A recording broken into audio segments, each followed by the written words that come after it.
What's going on, y'all? Today we're at the Woodhaven office and I'm sitting down with Mike and we're just going to talk about mouth calls. So just to kind of get the ball rolling, I wanted to ask Mike, what do you think is the most frequently asked question for someone that is trying to get into running a diaphragm call? Everybody just wants to know what calls for me. Trying different mouth calls is good. It's a good thing because different people stretch them different ways. There's 1,000 different recipes of latexes and profs and thickness of latex and side tensions, back tensions, loose stretch, medium stretch, mini frames. Shrimp soup, shrimp stew, shrimp salad. That's about it. We use the small frame as our regular standard issue. Generally, we're making, and my designs are more middle of the road. What can work for more people? Today I'm going to try to show you some of those things, tips and techniques that make you a better mouth caller. That's kind of what we're in here to do. But the main thing, people just generally want to know either what's raspy or what's which one's for me. People want help figuring out which call to get. Yeah. And honestly, you have to try a bunch of calls and you need to figure out what your calling style is. How much air you're putting on them, if you're huffing, which is, or if how you're bringing your air up and across the reeds, where you're putting your tongue, how you're putting it in your mouth, and is your air going down the center, to the right, or to the left. Let me see the call. You told me that you like the alpha that we build for you guys right now. So air down the middle means my tongue, this is in the roof of my mouth, the long latex is top, and my tongue is basically in the center. And you're putting that air right down that center. So if you figure, look at your airflow. So your airflow is going right across that V and that tongue right there. And the cutaway is taking some of the latex off the top reed. All right, so basically, when you take something off of that, you're making a different air gap, but you're also making, taking weight or tension off of your top latex when you do any kind of cut to it. Anything with a sharp tip is making rasp. So running air down the middle is putting the air across that part of the call. Running air to the right would be putting it here. On this side easier, by theory, you should kiki here and then roll your tongue back to the middle and get your rasp. So you go kee, kee, kee, All right, running your tongue to the left is just, or your air to the left is meaning putting air pressure, tongue pressure to the left side of the call and running air across that area. So down the middle with your air, to the right with your air, to the left with your air. Okay. That's just where you're putting your tongue. All right. And that's forcing the air across there. So I think that I'm pushing air over the center. I believe, but I've never even thought about it that way to see like what side the air is coming out of. I push mine over the right. You do? Yes, the right side. And he knows that, and that's why he's built me some of those in the past. Like that jackhammer call works really well out the right and the left because it has openings on both sides. That's right. We'll go get a jackhammer, and I'll show you the reasoning behind it being so good. We got a jackhammer here, and I'm telling you, this is a revolutionary call that I think is going to eventually get more and more traction as more and more people use it and try it. Because I had, for years, all the calls that I've built and designed, or designed and built, whatever you call it. And of course, Melissa, she and I went to same church, was in Sunday school together, and she was needing a job, and I needed help. I knew I was going to need help. I couldn't keep doing it all myself, building mouth calls and woodwork and gluing and all that stuff, building, tuning. And I said, you want to work with me? And she did, and worked out good. But she sat there and trained beside me for 2 years. She does a great job, so you saw her stretch a mouth call a while ago.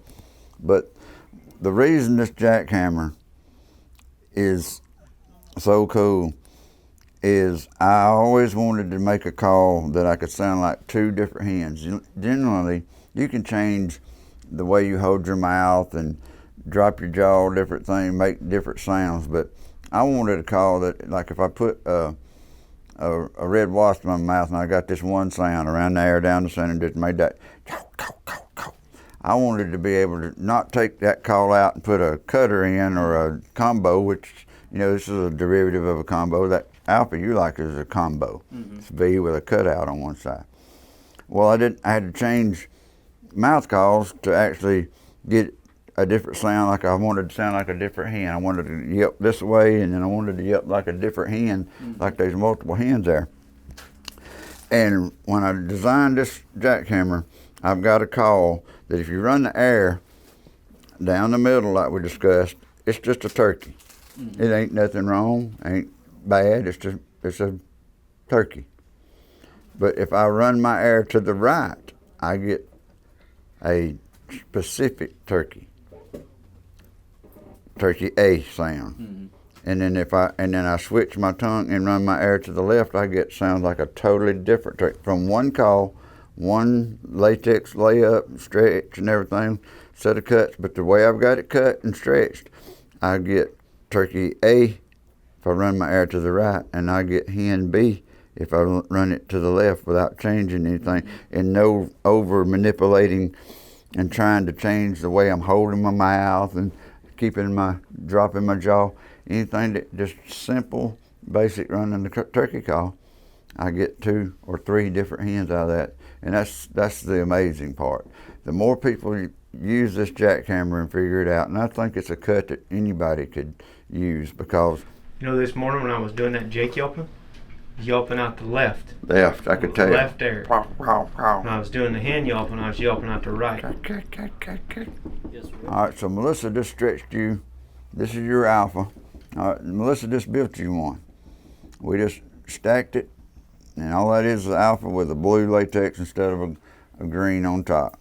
So what I'm going to do is I'm going to put that V in, and it matters which cut you do first, because and how deep you do it, because the latex relaxes when you cut that tension in it. It relaxes different ways.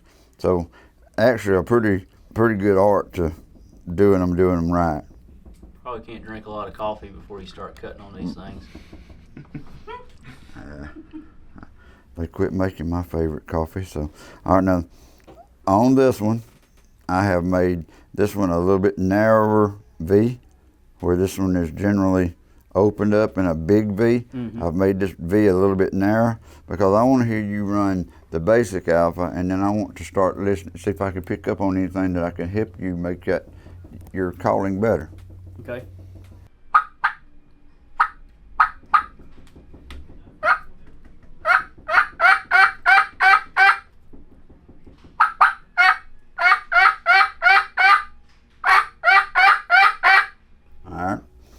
All right, so now just set that one down, and let's try to run this one. Melissa, are these stretched both the same, both the blue ones? Yeah. Okay.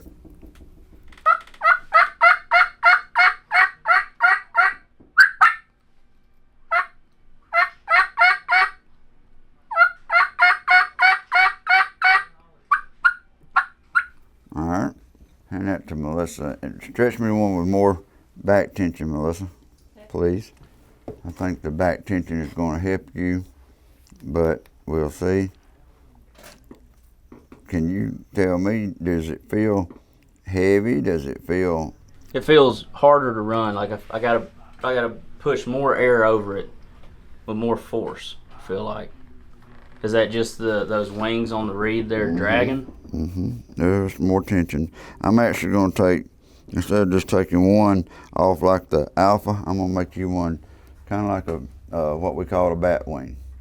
I've took both sides off of it. Instead of doing the alpha with one side out, I'm going to give you both sides out. That's going to release some of that pressure on top.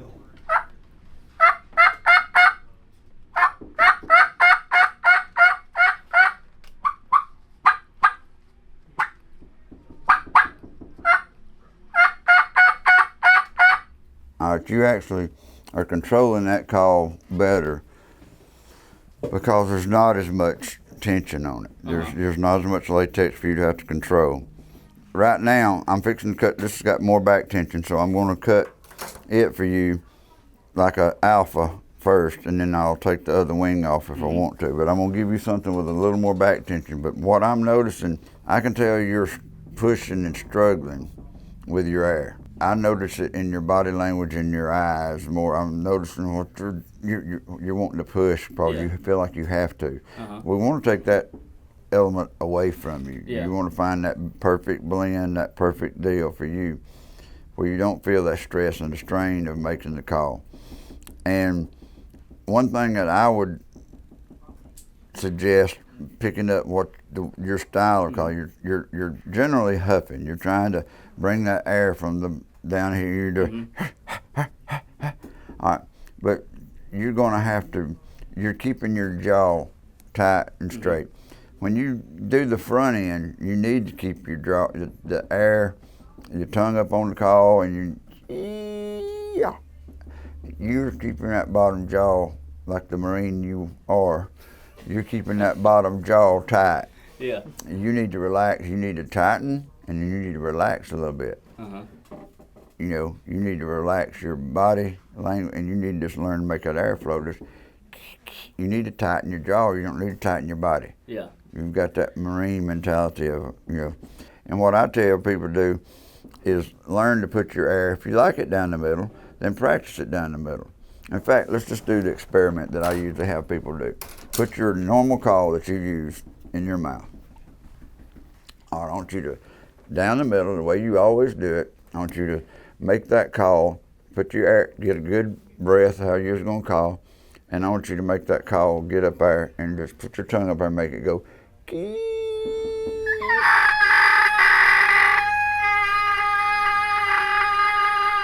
And what you need to practice doing is doing that as long as you can. It makes your, all right, I want you to, as you do that now, I want you to learn, I want you to push your tongue out and bring your tongue back, and it's going to go, you're going to make all kind of squeaky sounds, but I want you to do in and out, not left, right. To the back of my teeth and back. I want you to move your tongue, same air pressure. All right, now you see how you made a different sound? But your jaw came, and then you brought your jaw back. All right, so when you're calling, you're just going in there and, well, when you went that way, you changed sound, and then you see you pull that bottom jaw back in because I told you to go back. So you need to learn to practice and find that where that tongue is making that pitch you want. And so you can just go put the call in and go there, put the tongue pressure there, and get that high front end.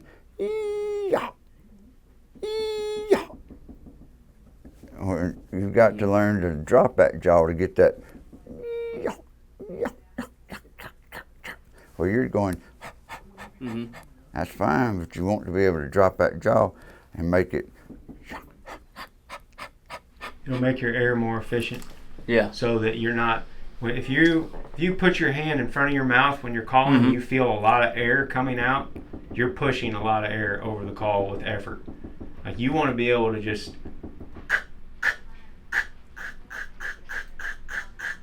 See how my mouth never closed? Yeah. You want to be able to just breathe that air and control it with your diaphragm. You know how to do that because you're really good at duck calling. So like that's what he says. Like you're huffing. That's where your air is coming from. It's down in your diaphragm. That makes sense why I always feel like I'm going to pass out. Yes. If I ever run this call too long. We need to manage it a little bit. So try to manage it. Try to put it up there and just try to drop your jaw just a little bit. Run the same exercise, just straight air. Yeah, straight air, and then.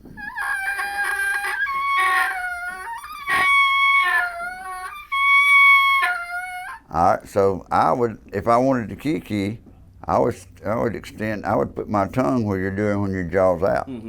You're pushing, what you're doing is you're pushing on the call. When you're making your jaw go out, the jaw is taking, your tongue's taking your jaw there. You may not have to put your jaw out there to make it work, but you're putting pressure on the call right there. All right, so do that and get that high pitch and hold it.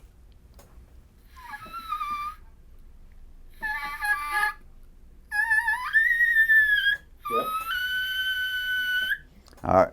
You don't know it, but you just switched your air to the right side. I did. Yeah.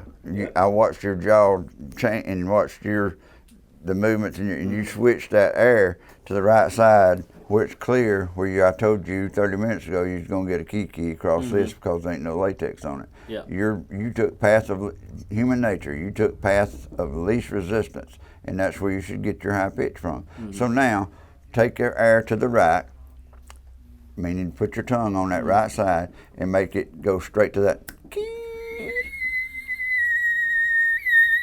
All right, so now I want you to go beep, beep, beep.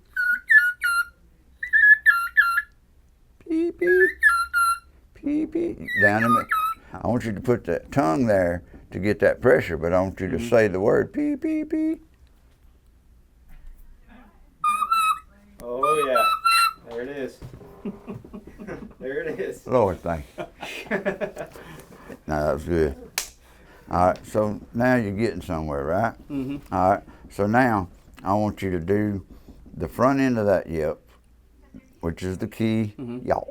So now I need you to make your bottom jaw drop. So you're going to get the key yawk.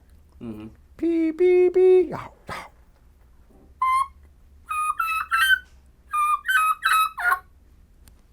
Beautiful. That yelp's way better than what you were doing. So I want you to do that. I want you to key yawk. Don't kiki. Just key yawk. Do it again. Perfect. All right, now speed it up.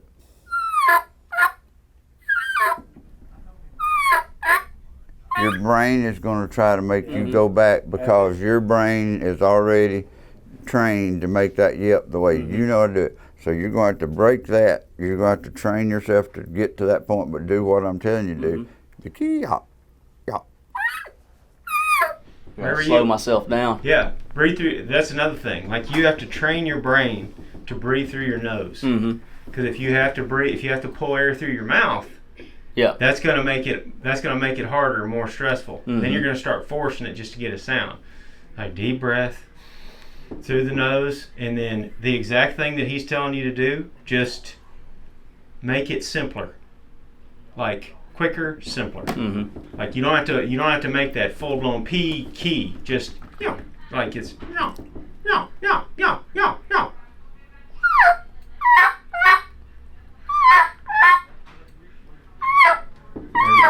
You're getting a way much nicer front end, and you're actually getting a way better. Instead of that yelp you did when you started, just down the middle. You're emphasizing the notes now, and which is the real tones that you're needing to be getting. All right, I'm going to try to put in. We did a call with a little more back tension, so I'm going to try to cut it as close to your normal alpha. All right, the back tensions gave you a better front, no matter what. See, I knew in my heart and in my mind you needed a little more back tension. So we might even could overstretch and go take back tension to the next level. That pitch is more about the stretch rather than the cut. Yes. It's funny that it's that way with the diaphragm. The guy that taught me how to blow a duck call told me when we sat down the first time, he said, you're pinching off the call way too much. So it's like I was doing the same thing to a duck call then that I'm doing to a turkey call now. And he broke me of pinching the duck call. He said, you're pinching it way too much. You got to let that air flow. You're trying to make the reeds break with by pinching there instead of just using your diaphragm. Right. I'm gonna try to cut the alpha for him so he'll feel the same cut This is the THP Delta with an alpha cut. with an alpha cut. Let's see what we do here. With a heavier back tension, and we'll get to the point that the back tension takes him too far, and then we'll know where to back it down to.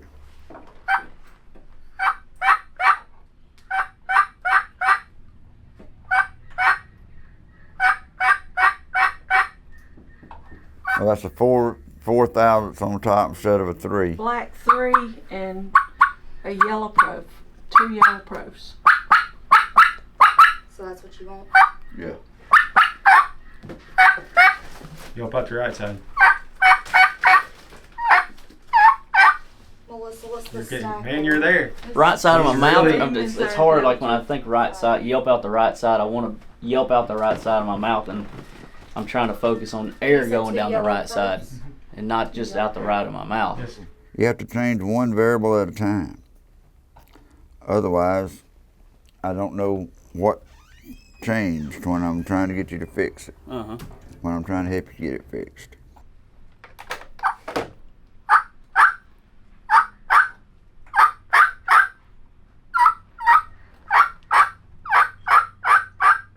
And see, that's a whole lot lighter. It's one whole probe on the bottom less, and you're sounding way more coarse. You wouldn't think, you think you need multiple reeds to be coarse. Mm-hmm. But I've took a reed away from you to try to make it lighter on you. Yeah.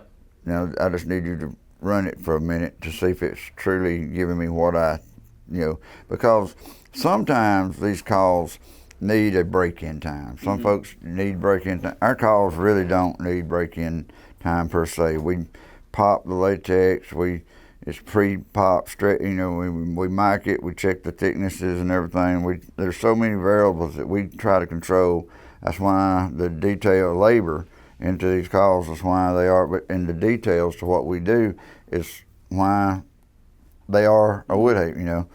But sometimes a guy would throw a call in his mouth and run it for a second, or drop, oh, that ain't no good. That's the furthest thing from the truth. The call needs to be run, whether you like it or not, washed off, wash the saliva out of it, maybe put a toothpick or some piece of old plastic fork, something between the top reed and the other, and just all you gotta do is put a reed between the top reed and the other reeds, and put them in the refrigerator, let it sit there a day or two, come back, run it a little bit longer, and I can check that call. Sometimes calls will just come to life. Sometimes they never do anything. That's a turkey call. There is no, it's kind of like the only absolute in turkey hunting is there ain't no absolute. Mm-hmm. And the same thing here.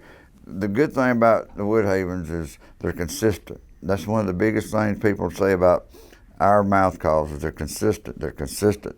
And it's because we put so much detail and love and care into them and make sure that they're right. The material's right, the stretches are right, everything is done as right as we can make it.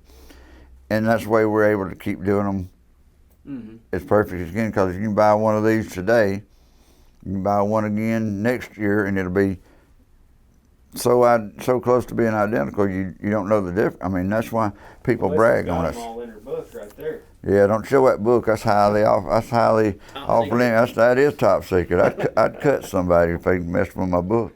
Yeah, but that's how they stay consistent. Oh, that's right. We can make all tail, and if we make modifications because of latex manufacturers or anything, what we're doing, if we make modifications, we make notes in that book. I need to put that under lock and key, don't I? You can just see it. I need to put that in the safe. You can't see the text on it. I know that. Try it again. I know it, but you got way deeper, more rasp. Actually, you sound more like a turkey when you. All right, and I say puck. That's gonna drop your jaw. Puck, puck, puck, pock. All right, pert, pert, pert, pert, pert, pert, pert, pop, poke, pop, poke. Yep. Pert, pop, poke, pop, poke.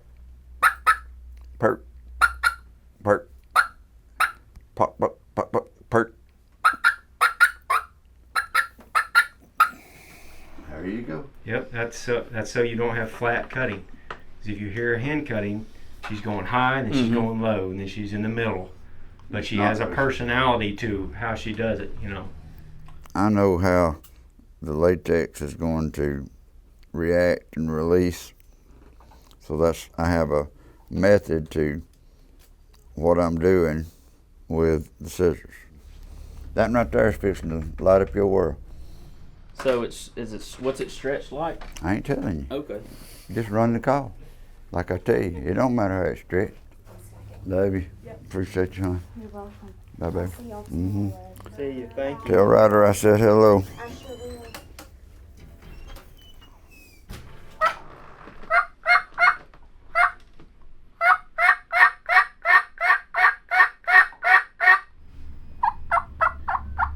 Ooh, that was a little turkey. Just try to keep that jaw open.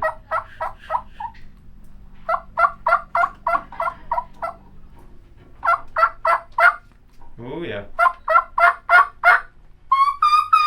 Y'all.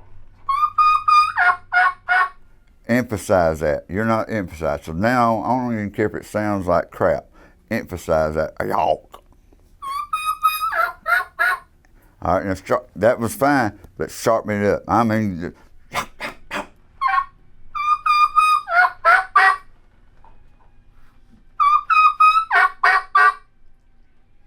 you just ain't got control right there because your brain is telling you, do that high, put pressure, and get the kiki, but then I'm telling you to emphasize. So maybe you don't need to emphasize it that deep, but you need to sharpen it. Shorten it up a little bit. Shorten the yelp. Shorten Yep. shorten them yelps.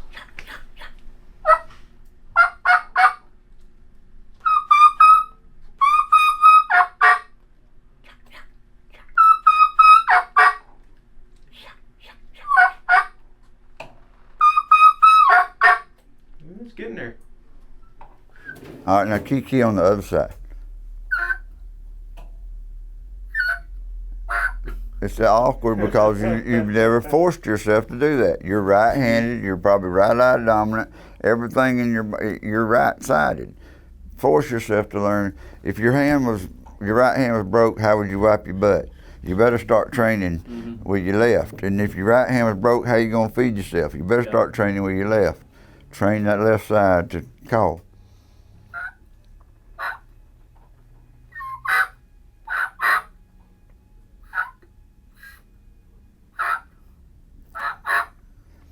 But try to yelp down the middle, which is what you're used to.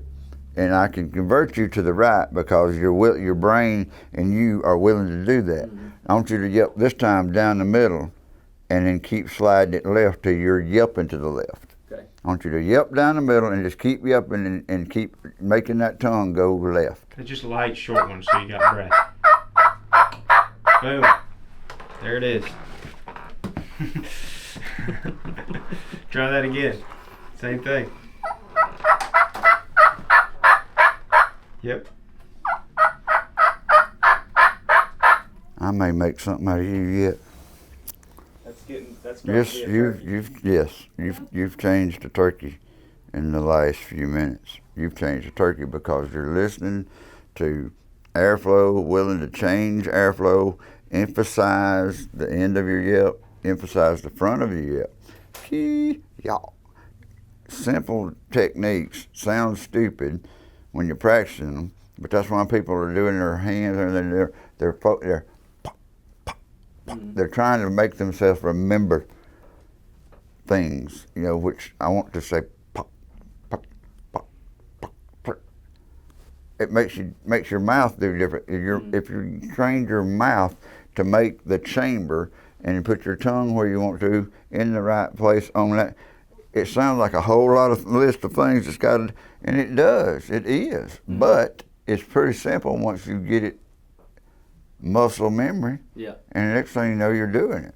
If you went with Isaac this morning, and I'm sure that's what you heard from him, because I had to coach him back down into work on that soft stuff. And then, when you get excited and put too much tension and letting all the variables all of a sudden go all over the place, you start getting not sound like a turkey. As you practice and get more refined with what you're doing and training your mind and your tongue to work together, you wind up being able to be aggressive and still sounding like a turkey. But when you're just making noise and you're not sounding like a turkey, you're defeating the purpose. Keep groping that soft stuff. That was. Try That will like go 2 or 3. way better than not sounding like a turkey and yelping hard. That is good. Work that in with some light clucks and Where did I send this therapy session bill to? We've had an hour, young man. You need to get off my table and get out of my couch and, you know. Straight to Woods Guys Incorporated. My therapy session, no, you did good. Thank you. Yeah, man.